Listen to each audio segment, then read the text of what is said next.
Hello friends, welcome back to my channel. Radhe Radhe, Hare Krishna. Friends, आज हम बात करेंगे आषाढ़ अमावस्या के बारे में।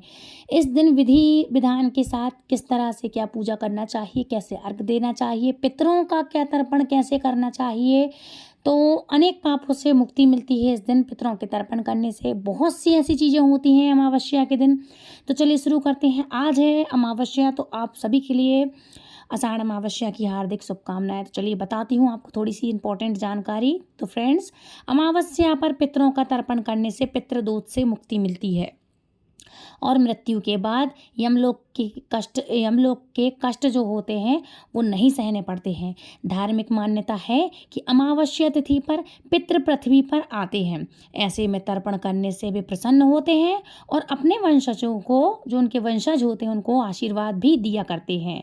हिंदू धर्म में अमावस्या तिथि का विशेष महत्व माना जाता है। वैदिक पंचांग के अनुसार साल में कुल 12 अमावस्या और पूर्णिमा तिथियां पड़ती हैं। इन्हीं में से कुल 12 अमावस्या पूर्णिमा तिथियां पड़ती हैं। इनमें से एक आषाढ़ अमावस्या धार्मिक पड़ती है। धार्मिक मान्यता है कि आषाढ़ अमावस्या पर पितरों का तर्पण करने से पितृदोष दूर होता है और पितरों का आशीर्वाद भी मिलता है। आषाढ़ अमावस्या पर स्नान दान का भी बहुत ही खास महत्व माना जाता है। आषाढ़ माह की अमावस्या तिथि आज है, यानी कि आज 5 तारीख है, जो आज के दिन है। तो 5 जुलाई 2024 को है। इस तिथि पर स्नान दान के साथ पितरों को तर्पण देना भी बेहद कल्याणकारी माना जाता है। इस दिन पितरों का तर्पण सही विधि विधान से करना चाहिए। अगर आप विधि पूर्वक तर्पण करते हैं तो जो पितरों के आशीर्वाद से आपके सभी जो भी कार्य हैं और जो भी परेशानियां हैं वो सारी की सारी दूर हो सकती हैं। अच्छा, आज एक बात और बता दूं कि आषाढ़ अमावस्या पितृ तर्पण शुभ मतलब कैसे करना चाहिए, है ना। तो इसकी मैं थोड़ी सी आपको जानकारी दे दूं। तो पितरों का तर्पण करने के लिए आषाढ़ अमावस्या के दिन सुबह सूर्योदय से पहले आपको उठना चाहिए और फिर स्नान के बाद साफ कपड़े पहने। आप इस दिन में कभी भी किसी भी समय आपको हो, बस रात नहीं होना चाहिए।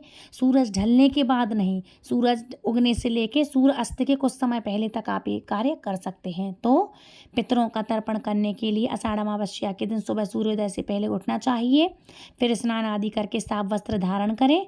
अगर संभव हो तो किसी नदी में या जलाशय में आप तर्पण दें और स्नान करें। नहीं तो आप बाल्टी में ड्रॉप्स डालें शुद्ध जल के और स्नान करें। हर वीडियो में मैं आपको ऐसा बताती हूँ। नहीं पता है, आप पिछली वीडियो में जाएं, किसी भी वीडियो में आपको ये बात पता चल जाएगी। मेरे चैनल पर जाएं और पूरी जानकारी आप पाएं।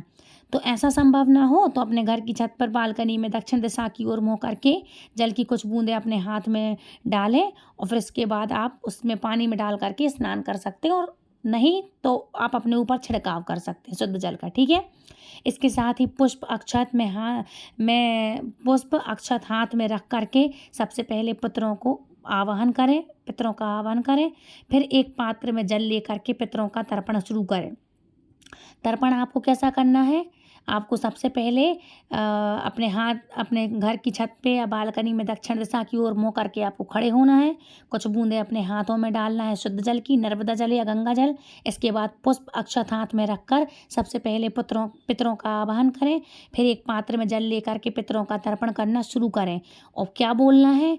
ओम आगच्छन्तु मे पितर एवं गृह्णन्तु जलंतिम मंत्र का जाप करना है ना। जलमिनम, इस मंत्र का आप जाप करते हुए पितरों का तर्पण करें। पितृ देते समय पितरों का स्मरण करना आवश्यक है। पितरों को अर्पित करने वाले जल में कुश डालें, काले तिल डालें, फूल आदि मिलाने चाहिए, इसमें मिलाएं आप। फिर तर्पण करने के बाद दाहिने हाथ से जमीन को छू करके आशीर्वाद लें। अगर नदी में तर्पण कर रहे हैं तो नदी को छुएं। ठीक है। इस दिन पितरों के निमित्त अन्न जल वस्त्र आदि का दान जरूर करना चाहिए। इसके साथ ही इस दिन ब्राह्मणों को भोजन कराना भी पुण्यदायी माना जाता है। ऐसी मान्यता है कि अमावस्या पर किया गया दान पितरों को प्रसन्न करता है, जिससे जीवन में भी खुशहाली आती है। अगर दान न कर पाएं तो इस दिन कुत्तों या कौओं को कुछ ना कुछ जरूर खिलाएं। गाय को रोटी अवश्य निकालें। ठीक है।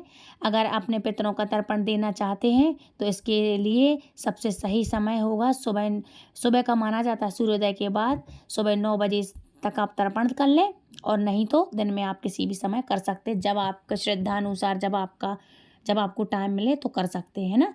ये तर्पण पुण्यदायी, पुण्य प्रदान करने वाला होता है, आपके सारे कार्य कर देता है ये पितरों का, क्योंकि आशीर्वाद मिलता है ना। अच्छा, इस दिन जब आप पितरों का आज तर्पण करेंगे तो इसमें लाभ क्या क्या होते हैं। तो अमावस्या पर पितरों का तर्पण श्रद्धा पूर्वक करने से जीवन की बड़ी से बड़ी परेशानियां दूर होती हैं और कुंडली में पितृदोष के बुरे प्रभाव से बचाव भी होता है। पितरों का तर्पण करने से मानसिक और शारीरिक लाभ देखने को भी मिलते हैं। पितरों का आशीर्वाद कैरियर, आर्थिक कार्यों में भी सफलता सफलता दिलाता है ना। और आषाढ़ अमावस्या के दिन पितरों के निमित्त किया गया तर्पण और दान बहुत लाभकारी माना जाता है। ऐसा कहा जाता है कि पितरों के निमित्त दान करने से पितर अपना आशीर्वाद देते हैं, जिससे पारिवारिक शांति बनी रहती है। शास्त्रों के अनुसार आषाढ़ अमावस्या के दिन गंगा स्नान करने से घर में सुख समृद्धि बनी रहती है और घर में मौजूद नकारात्मकता भी दूर होती है। साथ ही इस दिन गंगा स्नान करने से या नर्मदा स्नान करने से व्यक्ति के पाप भी धुल जाते हैं और व्यक्ति के आंतरिक और बाहरी सभी प्रकार के दोष भी दूर होते हैं, है ना। और फ्रेंड्स, इस दिन जो भी क्या बोलते हैं, जो हल वगैरह जो करते हैं काम अमावस्या तिथि को, मतलब अमावस्या तिथि में जो लोहार होते हैं, जो खेती करते हैं, वो इस महीने हल की डलने की अमावस्या कहते हैं इसको कहते हैं हल की डलनी अमावस्या इस महीने को, है ना। तो इस दिन किसान अपने हल की और खेती से जुड़े हुए औजारों की भी पूजा किया करते हैं। जो भी जिनके यहाँ मशीनें लगी हैं किसी भी काम की, तो मशीनों और सामानों की भी पूजा किया करते हैं। इसके अलावा इस दिन श्रद्धालु पवित्र नदियों में स्नान आदि करते हैं और व्यक्ति अपने जन्म मरण के बंधन से मुक्त हो जाता है। इतना ही नहीं, अमावस्या तिथि की तर्पण करने से आपकी सभी उत्तम कार्य बनने लगते हैं ना। दान करने से इस दिन अभिषेक करने का भी बहुत महत्व होता है। धार्मिक मान्यताओं के अनुसार अमावस्या के दिन पितृलोक से पितर धरती पर अपने वंशजों से मिलने के लिए आते हैं और उम्मीद करते हैं कि अपने वंश से उन्हें तृप्ति मिले, है ना। तो इस दिन ऐसा किया जाता है ना। अच्छा, पितरों का 53 पिंडदान आदि 5 जुलाई 2024 को या 6 जुलाई 2024 के दिन पूजा के लिए शुभ मुहूर्त का समय क्या है, साथ ही कौन कौन से शुभ सहयोग बन रहे हैं और किस तरह से पूजा करें, किन बातों का ध्यान और कार्य करना चाहिए, पितृदोष से आसानी से मुक्ति पाई जा सकती है। बहुत सारी जानकारी मिलेगी आपको इसी वीडियो में, तो मैं आपको बता देती हूँ कि करके, है ना। फ्रेंड्स, यदि आपने मेरे चैनल को सब्सक्राइब नहीं किया है तो प्लीज़ सब्सक्राइब कर लेना, है ना। बेल आइकन को ऑल पे प्रेस कर लेना ताकि सारी जानकारी सबसे पहले आप तक मिले, है ना। और यदि आप हमारे चैनल से पहली बार जुड़े हैं तो प्लीज़ हमारे चैनल को सब्सक्राइब किए बिना ना जाएं, क्योंकि इसमें ऐसी जानकारी मिलती है जो आपको बहुत से कामों में आपके काम आएगी, है ना। तो फ्रेंड्स, वैदिक पंचांग के अनुसार इस साल 5 जुलाई के दिन दिन 5 जुलाई शुक्रवार को 4:57 पर मिनट पर सुबह 4:26 पर समाप्त हो जाएगी ये तिथि। जो सुबह के टाइम शुरू होगी 4:57 से लेकर आप कर सकते हैं तर्पण, और 4:26 पर समाप्त हो जाएगी। उदया तिथि के आधार पर आषाढ़ अमावस्या का पावन पर्व 5 जुलाई दिन शुक्रवार को मनाया जाएगा। 5 जुलाई को आषाढ़ अमावस्या के दिन आपके लिए स्नान का शुभ समय मुहूर्त है। तो धार्मिक मान्यताओं के अनुसार ब्रह्म मुहूर्त का स्नान सबसे उत्तम माना जाएगा, लेकिन जैसा कि मैंने आपको बताया, जब आपको टाइम हो आप कर सकते हैं। फिर भी इसका आपको अमावस्या के दिन का शुभ मुहूर्त में बता दे रही, तो 4:08 AM से लेकर के 4:04 AM के बीच में इसका मुहूर्त है। हालांकि सूर्योदय तिथि की गणना होती है, तो आप उस दिन सूर्योदय मतलब 5:39 AM के बाद से स्नान कर सकते हैं किसी भी समय। ये मैंने आपको पहले ही स्पष्ट कर दिया है, आप किसी भी समय कर सकते हैं, कोई आपत्ति नहीं है, आप कभी भी कर सकते हैं ना। और इस दिन शुभ मुहूर्त यानी अभिजीत मुहूर्त कब का है, तो 11:58 AM से सुबह 11:58 AM से लेकर के दोपहर 12:54 AM तक, मतलब 12:54 तक का है। अगर आप अपने पितरों को खुश करने के लिए उनका श्राद्ध क्रम करना चाहते हैं तो आसान अमावस्या के दिन 11 बजे से लेकर के दोपहर को 2 बजे के बीच और रात के क्रम, मतलब रात का जो क्रम है उस दिन करें। रात के क्रम में भी आप कर सकते हैं। बहुत अच्छा समय मिल रहा है ये। तो आसान अमावस्या पर दुर्लभ ध्रुव योग का भी निर्माण हो रहा है। इस योग का समापन 6 जुलाई को देर रात 3:49 पर होगा, है ना। मतलब करीब करीब 6 बजे से लेकर 3 बजे से लेकर के 3:45 तक का होगा, है ना। तो इस तरह पूरे दिन ध्रुव योग का सहयोग है। इस योग में स्नान दान करने से अमोघ फल की प्राप्ति होती है और इस शुभ अवसर पर विश्वास योग का भी निर्माण हो रहा है। तो आसान अमावस्या पर भगवान शिव जगत जननी देवी माँ पार्वती के साथ कैलाश पर विराजमान रहेंगे। शिववास योग में भगवान शिव का अभिषेक करने से बहुत शुभ फल की प्राप्ति होती है ना। अब आपको थोड़ा सा शॉर्ट में बता दे रही हूँ मैं कि अमावस्या बोले दिन, मतलब अमावस्या वाले दिन हमें किस तरह से पूजा करनी चाहिए और किन विशेष बातों का आपको खास ध्यान रखना चाहिए। तो देखो, अमावस्या के दिन जगत के पालनहार भगवान विष्णु और पितरों को समर्पित होता है। इस दिन सुबह जल्दी ब्रह्म मुहूर्त में उठें, है ना। दिन की शुरुआत अपने देवी देवताओं के ध्यान करने से करें। अगर आप पॉसिबल हो सके तो गंगा स्नान कर लें या नर्मदा स्नान कर लें, नहीं तो आपको जैसा मैंने बताया है गंगा जल मिला करके पानी में आप नहा लें, है ना। इसके बाद भगवान विष्णु की सच्चे मन से पूजा और प्रार्थना करें। इस दिन सुबह स्नान करने के बाद पितरों का तर्पण आप करें। कैसा बताया मैंने, आपको पहले ही देख लिया है, सुन लिया आपने, है ना। और इससे आपको बहुत अधिक, पितरों के नाम से जब पूजा करेंगे तो बहुत अधिक पुण्य की प्राप्ति होगी। तो इस दिन आपको ये करना चाहिए। अच्छा, इस दिन ज़रूरतमंद लोगों को वस्त्र और अनाज का भी आप दान करना चाहिए, कर सकते हैं। पितरों का तर्पण करने के लिए कुशा, काले तिल, सफ़ेद फूल और सफ़ेद फूलों का उपयोग करना चाहिए। कुशा जरूर मंगा लेना, है ना। अच्छा, माना जाता है कि शाम में पीपल के पेड़ के नीचे सरसों के तेल का दीपक आप प्रज्वलित करते हुए पीपल के पेड़ पर अमावस्या वाले दिन पितरों का वास होता है, इसलिए इस दिन आप उसकी भी पूजा कर सकते हैं, पीपल देव की। और उसमें काले तिल डालें और सरसों का तेल जला, है ना, सरसों के तेल से जला, है ना। दीपक जलाने के बाद और उसकी 7 परिक्रमा करें पीपल के पेड़ की, और इससे पितरों की आत्मा को बहुत शांति मिलती है। इसके अलावा अमावस्या तिथि पर आपको शाम के समय दक्षिण दिशा में सरसों के तेल का एक दीपक जरूर प्रज्वलित करना चाहिए। साथ ही जो दान पुण्य इंसानों को करने के अलावा आप बहुत शुभ कर्म भी कर सकते हैं, जैसे आटे की गोलियां मछलियों को खिलाओ, चींटियों को शक्कर मिला हुआ आटा खिलाओ।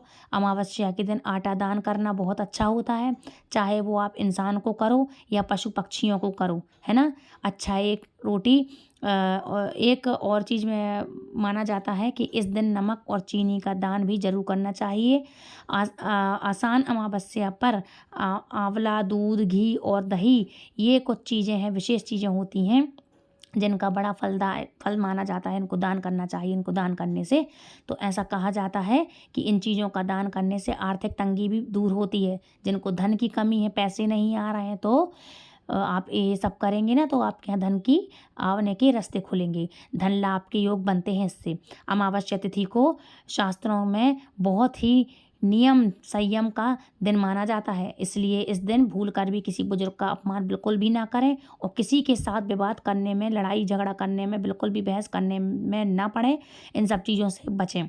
अमावस्या तिथि पर मांस, मदिरा, नशा, शराब, जुआ, इन सब का बिल्कुल भी सेवन ना करें, ना घर में लाएं, ना किसी को ये सब करने दें। अपने घर में तो बिल्कुल भी नहीं, इनसे दूरी ही बना के रखें। आपको इससे नहीं तो बैड फल मिल सकता है ना, उल्टा प्रभाव पड़ सकता है, पितृदेव कुपित हो जाते हैं, है ना। लोग कहते हैं हम परेशान हैं, हम तो पूजा पाठ करते सब करते, लेकिन कुछ छोटी छोटी चीज़ें होती हैं जिनके कारण से आपके घर में शांति नहीं होती। आप पूजा पाठ कितनी भी कर लें, पितृदोष हो जाता है, इसलिए आपको ये जरूर से आपको इन चीज़ों से बचाव करना चाहिए, है ना।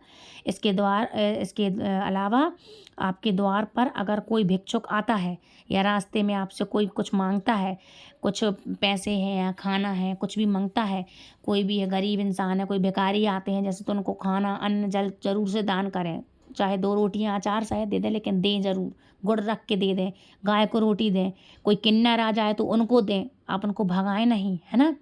तो इनको कभी भी खाली हाथ आपको नहीं जाने देना चाहिए। ऐसा माना जाता है कि हमारे पितर भी कई बार किसी भी रूप में हमारी परीक्षा लेने के लिए आ जाते हैं।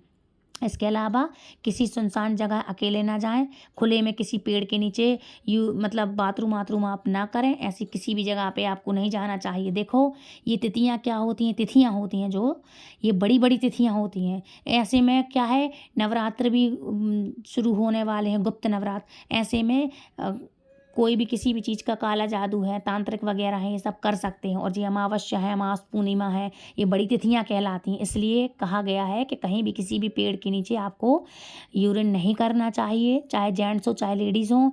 सुनसान जगहों पर ना जाएं, है ना। इससे कब कहाँ किसका अपमान हो जाए आप नहीं जानते, हम नहीं जानते, बाद में भुगतना पड़ता है। इसलिए ये चीज़ें छोटी छोटी शास्त्रों में बताई गई हैं, लोग मानते नहीं हैं, है ना। तो इस दिन आसान अमावस्या के दिन सुबह पितरों की पूजा करें और गाय को, कौवे को, चिड़िया के लिए आप दान दें, मतलब रोटी जरूर डालें, है ना। उनको पानी का प्रबंध करें। मान्यता है ऐसा करने से पितृ प्रसन्न होते हैं, साथ ही पूर्वजों की आत्मा को शांति भी मिलती है। अगर आपके जीवन में पितृदोष है तो आपके लक्षण दिख रहे हैं यदि आपको, तो आसान अमावस्या पर स्नान, दान, मतलब धन दक्षिणा अवश्य ऐसा जो भी आप संभव हो सके वो करें, है ना। और ये आपके लिए किस तरह से अर्घ देना है ये मैंने बता दिया है। दक्षिण दिशा में मुख करके आपको अर्घ देना चाहिए। इस समय पितरों का ध्यान करें और किसी भी गलती के लिए आप क्षमा याचना जरूर करें, है ना। इससे इंसान की सभी परेशानियों से आपको मुक्ति मिलती है और पितृदोष दूर होता है।